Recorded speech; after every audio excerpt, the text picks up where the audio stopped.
Betty White in Life with Elizabeth, featuring Del Moore.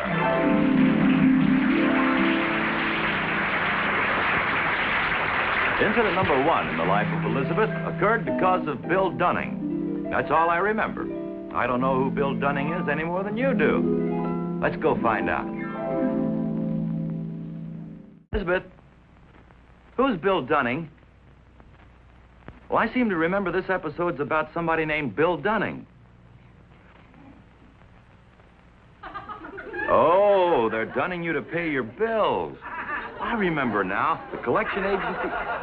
Sorry, I didn't see him. I fixed the fuse, sweetie. Remind me to get some 20-amp fuses the next... You're staring, Elizabeth. Alvin. How are you fixed for shoulders? I'll go get them. I left them in my coat. I think the time has come for me to tell you the whole story. Good. Time to stop staring and start sharing. Well, first of all... Wait a minute. I think I made a profound remark. Stop No, you staring. didn't. No? Go ahead. Read this. Dear customer, through an oversight, you have neglected to pay for the $4.95 purchase you made at the Emporium department store on January 17th. The Emporium has seen fit to turn your account over to us. At this stage of the game, we always take the attitude that to err is human, to forgive divine. We can't wait to forgive you. Please send your check immediately, payable to either Mr. Steele or Mr. Fist, care of the Steele Fist Collection Agency. How about that? Is that a threat or is it? They can't wait to forgive us. I don't see anything threatening about it. Well, how about the Steel Fist Agency? I bet they had to hunt all over town to find two men with the names Mr. Steele and Mr. Fist. They probably had to settle for that. They couldn't find anybody named Mr. Brass and Mr. Knuckles or Mr. Broken Bottle or a midget named Sawed-Off Shotgun. Are you mad or scared? I'm mad. I hate threats. Why? They scare me. Oh. Now, look, why don't you settle the whole thing and pay the bill? Because I don't think I bought anything at the Emporium on that day for $4.95. You don't think? Oh, I was in the store around that time. I was buying a present for your boss, and you know I'd never spend that much money on Mr. Fuddy. Maybe that's why I never get a raise. Why don't you just forget the whole thing, honey? Forget it? How can... They won't let me... Look at this. This is the second letter. You notice it's on cheaper paper. Yeah. Customer. I'm not even a dear customer anymore. Mr. Steele didn't get your check for $4.95, so he consulted with Mr. Fist.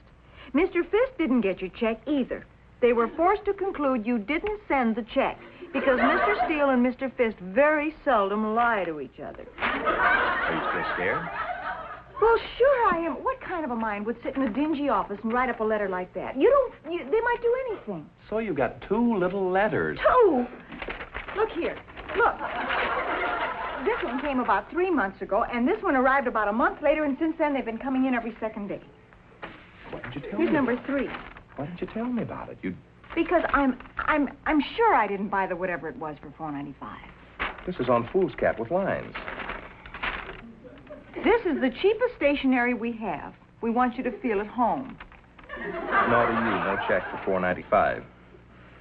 The next one was just a red card. It says, well, I tell you, darling, it's a regular war of nerves. Are you sure that you didn't buy anything at the Emporium for $4.95? I'm absolutely almost positive. Well, that almost isn't too good, I'll tell you that. Here's one that isn't addressed to you. It's addressed to Mrs. Mudd. Read it. We realize your name isn't Mudd, but it will be if we don't get the $4.95. They alternate between threats and sarcasm. This one's sarcasm. Gee, they must have a group of psychiatrists or something down there like... Oh, look out, it's a bat! Hey, Look out, it's a bat! It is. What? See? Funny? Put this in your wallet with the rest of the moths. Look at that. What are you laughing at? They reduce me to a state of quivering nerve ends, and you laugh. You're supposed to get mad. Honey, I'm sorry. Look, I'll admit their methods are a bit odd, but I don't see anything to get upset about. Oh, you don't. Well, maybe this will strike a little closer to home. What does it say? Well, it's another card. It's burned all around the edges. Go on, read it. You wouldn't let this happen to your husband's job for a measly $4.95, would you? I don't get it. Well, what did they burn around the edges with? They're threatening to have you fired. Elizabeth, it seems to me that you could keep track of your purchases a little better than this. Alvin, the least we can do is stay on the same team. Look at here. I'm going crazy. Look at these. This one says, we're waiting. This one says, all right for you. This is a piece of the rope we're at the end of. Those nosy busybodies will be calling Mr. Fuddy just because you can't remember a little purchase of $4.95. Oh, honey, what are you crying about? I'm scared. Oh, there's nothing to be scared of. After all, they haven't threatened you or anything. Yes, they have. Oh, they haven't. $4.95. This came today. Well, what is it? It's a doll with pins sticking in it. They want me to die. Elizabeth, this is an advertisement for the dress shop down the street. This is a pincushion. Then I'm going to live? Yeah, I'll check with the witch doctor. I can't for the life of me understand how you could just forget a little thing like a $4.95. I shall leave you at this point, Elizabeth. Alvin. Me? That's the guilty look, Alvin. Do you have something to confess to you, Elizabeth? Well, I did buy some golf balls at the Emporium. And with the tax, they might just possibly have come to $4.95. They were on sale. It would just... You may leave me at this point. Thank you, Miss. There's nothing for you to be ashamed of, is there, Elizabeth? You better go cheer him up. Aren't you ashamed? Incident number 2 in the life of Elizabeth occurred because of the monster. As I recall it, the monster came stalking into their home one evening right after dinner. It's hard to get rid of a monster, especially one with green eyes.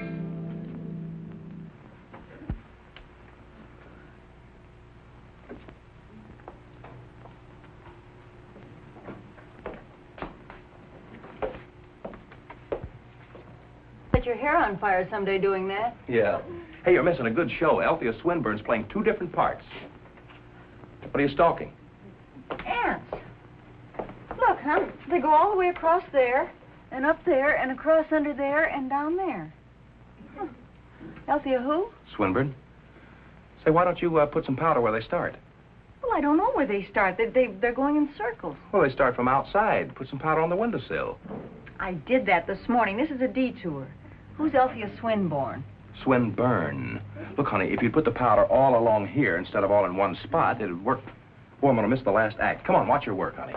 I don't even know who she is. Well, sure you do, sweetie. Remember the movie the other night? She was sort of third assistant hairdresser to Madame Pompadour, was it? Oh, you mean the one with the... Oh, yeah. Say, where have you been? She's a big star now. Well, I didn't know the picture was that old. Oh, honey, you're just behind times. Come on. No, I think I'll stay here with the ants. One old ant to another.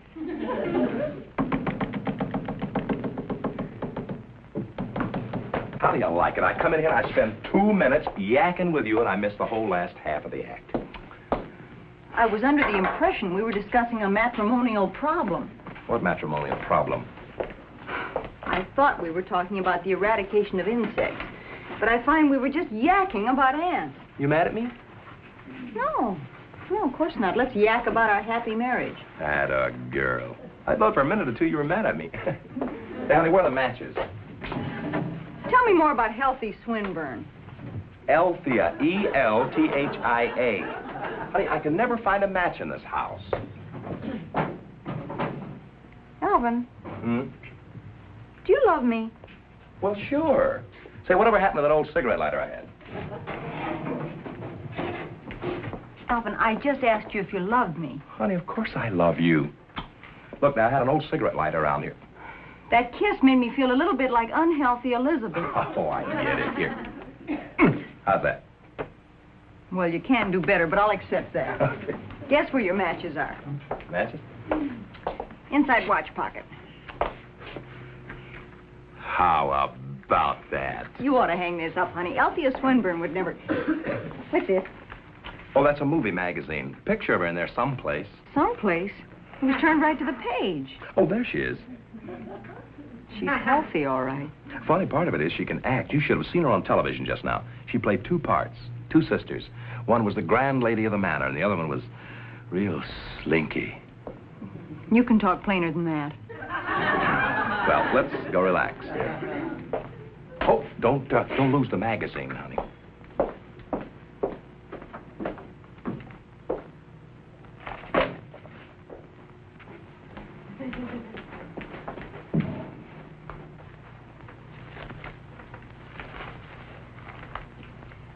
Alvin. May I see your wallet, please? Sure. When'd you start asking?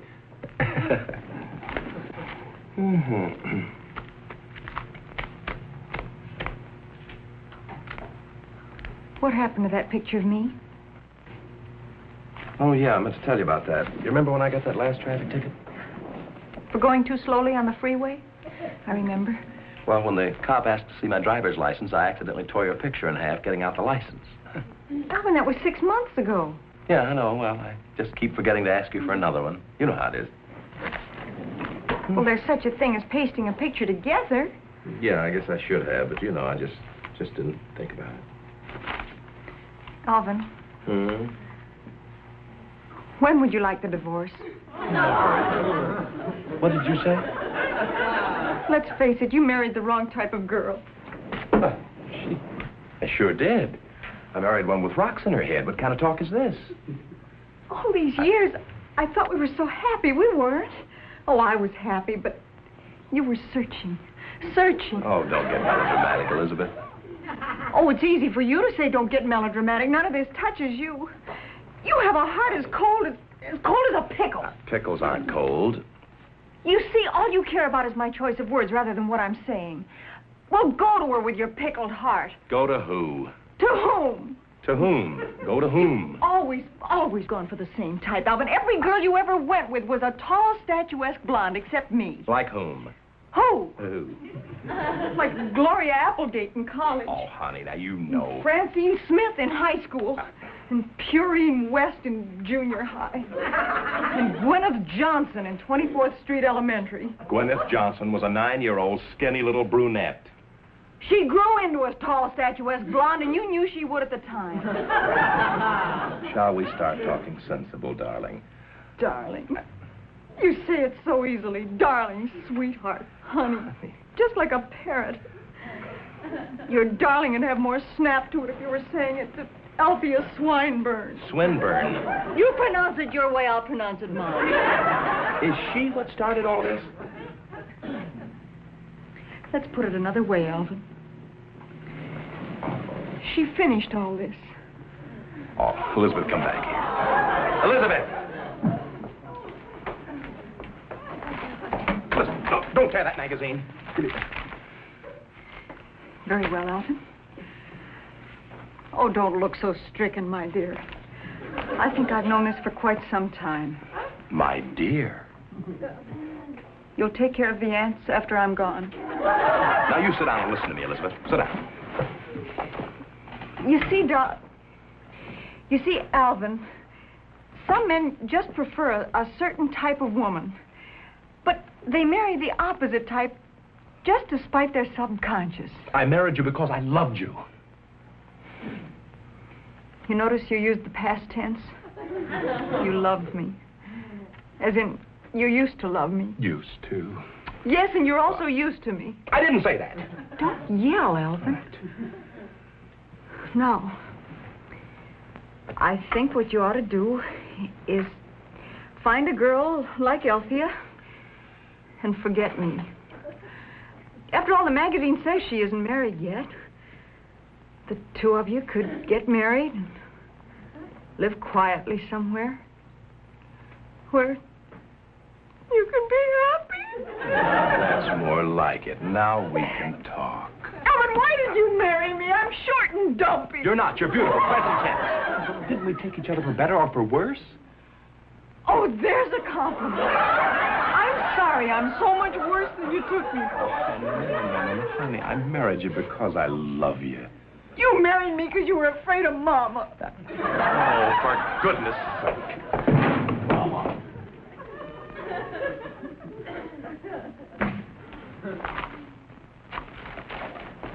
Ridiculous. If this is the type girl you prefer, I don't see why you should be stuck with me. All right, Elizabeth. I'll marry her the day after tomorrow. I'm busy right now. After all, marriage is just a word. It doesn't have to be a sentence. Yeah.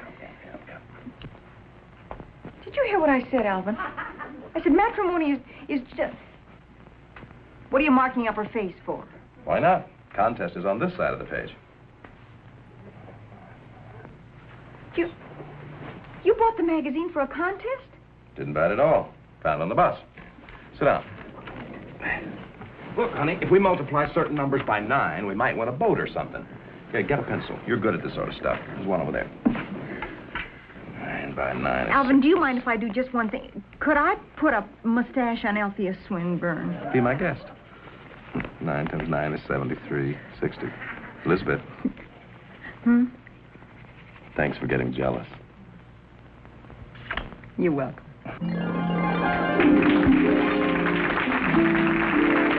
Incident number 3 in the life of Elizabeth occurred because, in Elizabeth and Alvin's case, the good neighbor policy not only extends next door, but clear across the street to the home of Peggy and Jack Boniface.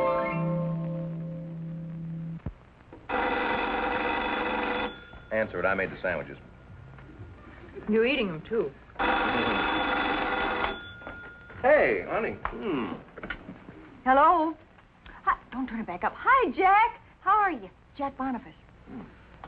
What can we do for you, Jack? Yeah, Elizabeth, now, this might sound kind of silly, but Peg's Uncle Hubert is with an agency.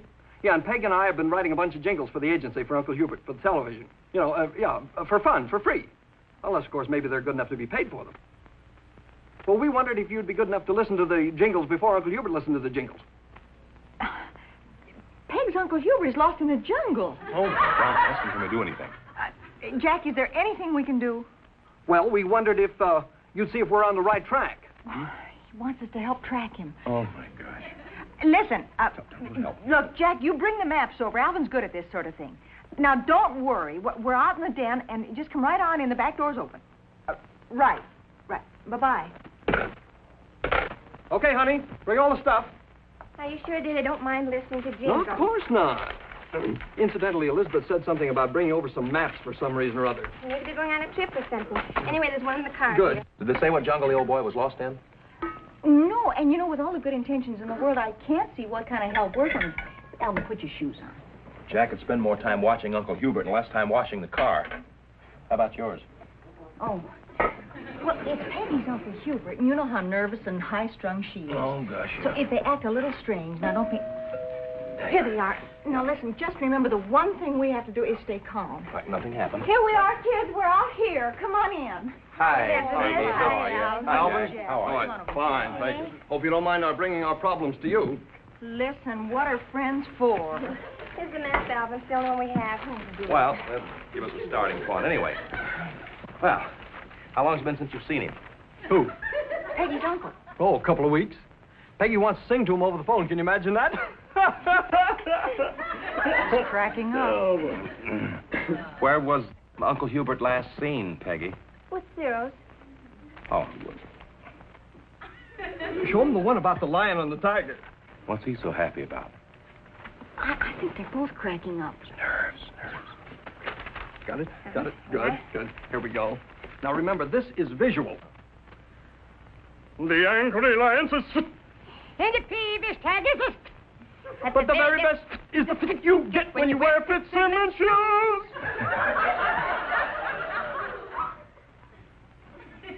Well, of course, it sounds much better with music. Now, be frank with us. You think Uncle Hubert will like it? Well, not where he is. Look, you can sing him the song after we find him. Now, the estuary... You two just relax. appears to start right here, honey. Yeah, see, Look now, here. there's an X here. I bet that's where he started from. Follow this line. They seem to be more interested in their trip than our jingle. Honey, I think they're off their trolleys. He went inland here. Yeah. And through the estuary and up the Sepulveda River to the Wilshire River. And Wilshire River? this is a map of Southern California. Yeah. Well, I wondered how Santa Monica got in Brazil. Let's get out of here. Brazil. Thanks for listening to the jingle. Jingle? Wait a minute. You didn't say jingle. It's been you nice. said jungle. Wait. Well, I mean, on the phone, you said that Peggy's Uncle Hubert was lost in a jungle. That's why the map. No. I said Peggy's Uncle Hubert was with an ad agency, and he needed some jingles for television commercials. Oh. Sounds so much like Uncle Hubert was lost in the jungle. Isn't that... Come on back and sit down, for heaven's sake. Isn't that silly? Well, listen, as long as we're all going in the same direction, why don't you show us some more of your commercials? I like the one about what's-his-name shoes. Fitzsimmons. Is there a Fitzsimmons Shoe Company? No. Oh, please. Well, don't you worry. If anybody named Fitzsimmons ever does make shoes, you're ready for him. Just show them one about the drugstores, honey. Uncle Hubert has 2 or 3 drugstores that need jingles. Now, this one isn't quite finished, but I think you can get the idea. Here it is. Yes. Now, remember, this is visual. D is for drugs. DR is for doctor. DRU is for doctor plus you. You got a little mixed up there. DRUG is for drug again. Remove the D and you've got rug, which we also sell. Remove the R and you've got UG, which is what some of our medicines taste like, but they're good for you. Which leaves G, which is a vitamin, which we also sell. That's as far as we got. How about drugs spelled backwards? Girdles, which we have? Elizabeth. Now, look, the thing that you didn't do, you left out the name of the store, and to me, that's very important. Well, there's not much you can do with 5th Street Pharmaceutical Supply House, Alvin. You follow me? Yeah. Well, are there any other sponsors that need jingles? Oh, yeah. They're here. Here's the other list. Sometimes the slogans help. Muskrat Rambler Limited, 500 miles to the gallon of gas. Yeah, that's one of those little foreign cars. Yeah, but 500 miles to the gallon, wow. Well, sure, they're so small they can't hold people. Oh, yes. Hey, how about the Pumpity Pump gas station? Oh, it's got a good one for We that. have a good one for that. Now, there are just a few words missing, but I think you'll get the idea now. Now, remember, this is visual. Pumpity, pumpity, pump. La, la, la, la, la, la. Pumpity pumpity pump. La la la la la la. La la la la la la la la la la la la la la la. Pump. Well, look, kids, I hate to be cruel, but you sold me more la-la-las than you did pumpity pumps. All we have to do is fill in a few words. Gee, I wish that Fitzsimmons outfit sold shoes. I think the kids have a hit there, honey, really do. Well, now, wait a minute. We'll find something here. Just a second. What about this original clothes cleaner? That's a gyp. No, we sent off for that. The guy says, don't bother with these new detergents. Do your clothes the way your ancestors did them. Ancestors. Yeah. So we sent in 25 cents, and he sent us a rock. $23 postage. How about the Fitzpatrick's restaurants? No.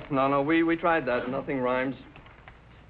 Well, listen, you already have it. Here's it. Well, sure you have. Where's the one about the lions and tigers? With a...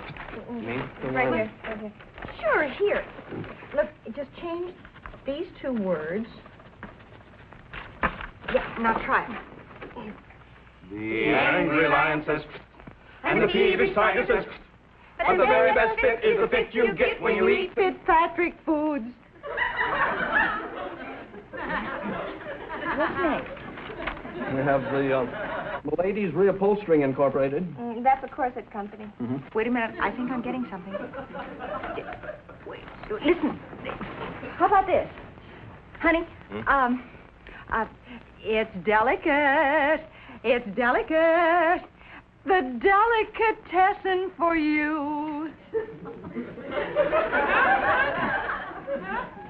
Jim Dandy Haberdashery, Fitzgerald's Bootery.